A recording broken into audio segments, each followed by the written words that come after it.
madaxweynaha dowladda federaalka Soomaaliya mudane Maxamed Cabdullaahi Farmaajo madaxweynaha koonfur galbeed mudane Cabdicasiis Xasan Maxamed Laftagareen madaxweynaha Hirshabeelle mudane Maxamed Cabdi Waare gudoomiyaha gobolka Banaadir mudane Umar Maxamuud Maxamed Umar Firish madaxweyne ku-xigeenka Galmudug gudoomiyaha baarlamaanka Galmudug xildhibaanada labada gole ee baarlamaanka federaalka Soomaaliya golayaasha wasiirada dowladaha xubnaha ka ah dowladda federaalka Soomaaliya baarlamaanada dowladaha xubnaha ka ah dowladda federaalka guddiga farsamada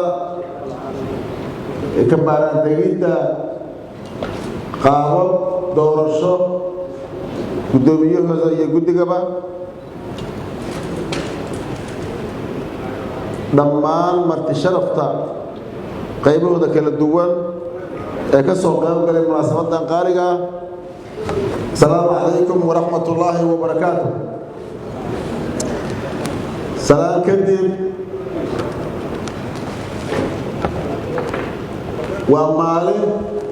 la wada sugayay ummadda Soomaaliyeed sugaysay waa maalin weyn oo lagu wada taamayay sharaf bay noo tahay inay maantay maalintaani soo gaartay guul iyadoo ay fadhiso madaxdii qaranka madaxweynaha dowladda federaalka Soomaaliya u horeeyo sharaf bay u tahay ummadda Soomaaliyeed sharaf bay u tahay dadka reer Galmudug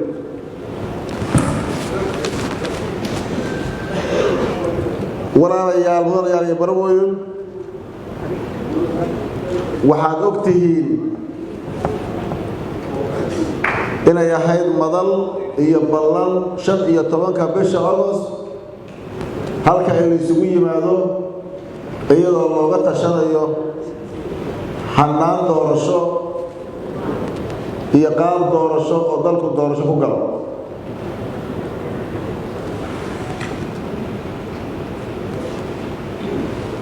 waa la yimid waa laga soo qayb galay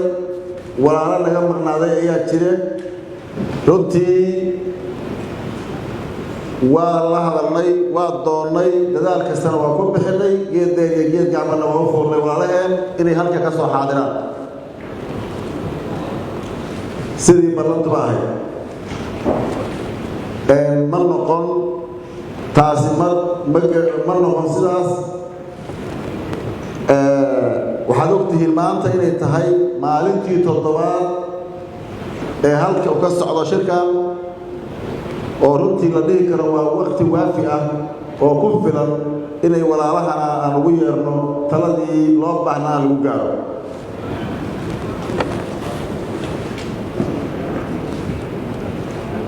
intaa kadib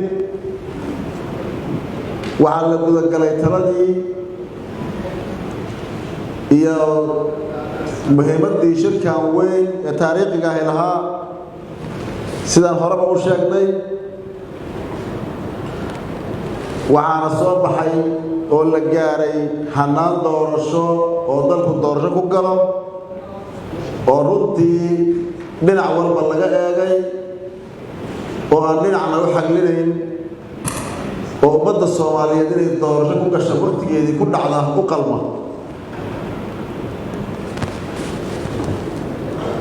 waxaa laga fogaaday qaabab dhaliil laga qabi jiray waxaa laga yimid oo laga soo degay qaab la islahaa lama gaari karo waxaa la keenay oo la isugu yimid meesha iyo qaabka aad aragteen oo runtii aan dhihi karno waxaa guddigii ka baaraandegiduna ay aad iyo aad u falanqeeyeen madaxdii qarankuna falanqaysay meeshii Soomaali maanta waqtigeeda doorasho ku dhacda ay ku geli lahayd ayaa la soo dhigay walaalayaal waxaan rabaa inaan ka caddeeyo waxaan sugaynaa oonan ka maalmin oon taladooda iyo soo dhaweynayna arrintooda walaalaha naga maqan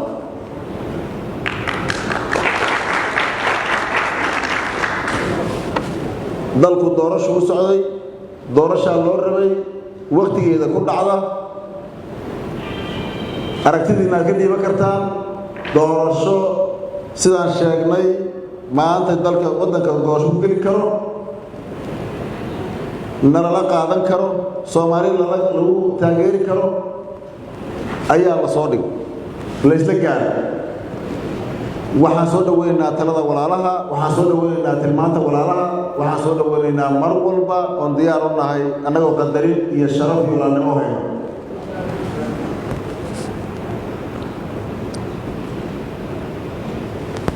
shirka isaga ah natiijadii iyo maanta mustaqbalkii mudasada uga fadhisay waa ka soo baxday oo ahayd in waddanku helo qaab iyo hanaan doorasho oo sharfan oo aan lahayn dhinac iyo meel dhalin laga geliyo sida aan u aragno ciddii haysana waa soo dhaweynayna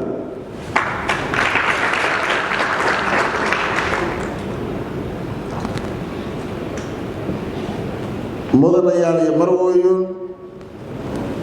waxaa jiray shaki la gelin jiray ama ummadda Soomaaliyeed loo sheegi jiray doorashada iyo waqtigeeda iyo sida loo rabo halkaas maanta waxay tahay hor xanay ku har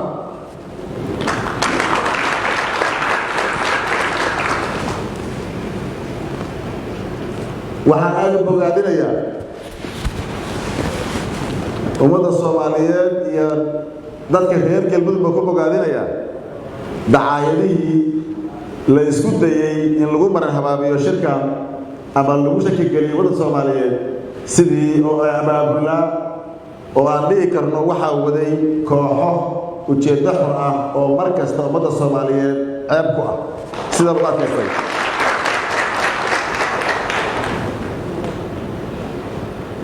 waxaa dhaqan dadka qaarka u noqotay wax walba wanaagsan inay ceeb u yeelaan ama ay isiraadaan waxaad qaban karin qofkii qaban kara kadaba wax u ceeb u yeelay taasna ummadda Soomaaliyeed iyo reer galmudugba way ogaadeen namana shaki gelin karaan namana duwi karaan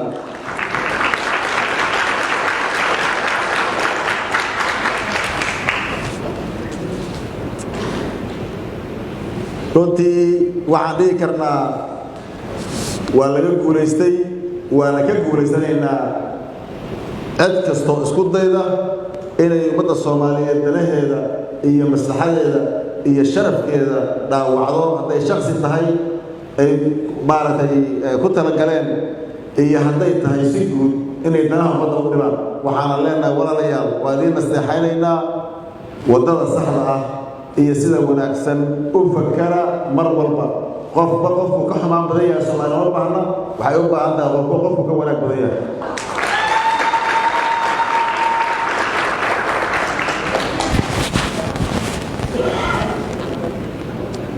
waxaan rabaa ugu dambayn inaan u mahadceliyo dadka Soomaaliyeed meel ay joogaanba siday shirkan u garab taagnaayeen talo iyo taageero dhinac walba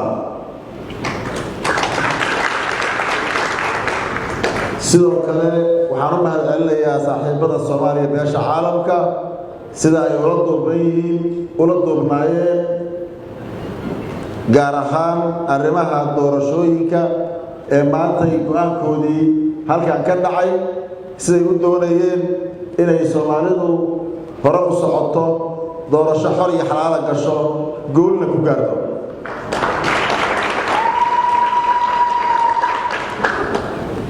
waxaan leenahay walaalayaal qof kastoo Soomaaliyeed hadduu yahay mas'uuliyiinta aan sida gaarka u tilmaanay iyo hadduu yahay mas'uul kastoo Soomaaliyeed waxaan soo dhaweynaynaa taladiisa tilmaantiisa ku fadhisa wanaagga ka turjumaysa maslaxada Soomaaliyeed aan lagu dhisay xumaan iyo marin habaabin iyo in dib loo celiyo ummadda Soomaaliyeed aad baan soo dhaweynaynaa waxaan leenahay hanaan doorasho dalku aaday dalku doorasho galay doorashadaas wixii taladeeda iyo wanaageeda lagu daro qof walba wanaagiisa ku daro ha ku soo biiriyo wixii aan la soco karin ama wanaag ahayna gadaal ha loo dhigto doorashadaani ma ahan doorasho ay dowladda federaalka ahi dana ku leedahay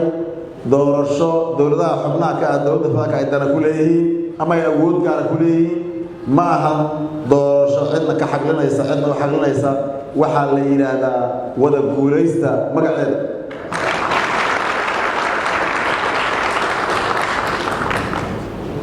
qof walboo soomaaliyeed